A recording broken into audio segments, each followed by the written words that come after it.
In today's video, I'm going to teach you how to add a voiceover in Canva. This can be a handy skill, whether you're creating presentations, videos, or any digital content that could benefit from an auditory element. Let's get started with a step-by-step guide to easily integrate your audio files into Canva. First, you'll want to open up your Canva project. Once you have your design in front of you, look over to the left-hand side of your screen where you'll find a column of tools that Canva offers. Click on the Uploads button. This is where you can bring any of your files, photos, videos, or audio into Canva for use in your project. Now with the Uploads panel open, you'll see an option that says Upload Files. Go ahead and click on that. This action will prompt you to select the audio file that you'd like to use for your project. Make sure you have your audio file readily accessible on your computer.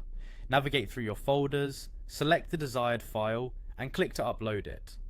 Once the upload is complete and the audio file appears in the upload section, you'll want to locate the audio menu in Canva.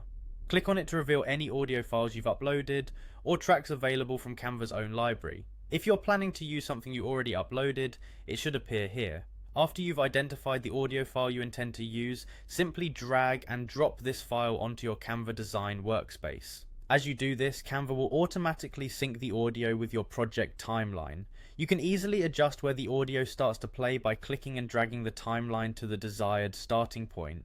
Feel free to play around with it to ensure it aligns perfectly with the visual elements of your project. That's all it takes. Adding a voiceover to your projects in Canva is a straightforward and effective way to enhance your creative work. Remember, a well-timed voiceover can provide clarity, add emphasis, or evoke emotion, enriching the overall experience for your audience. If you have any issues during this process, check your audio file format to ensure compatibility, or consult Canva's support resources for troubleshooting tips. Thank you for watching, and I hope this tutorial has been helpful.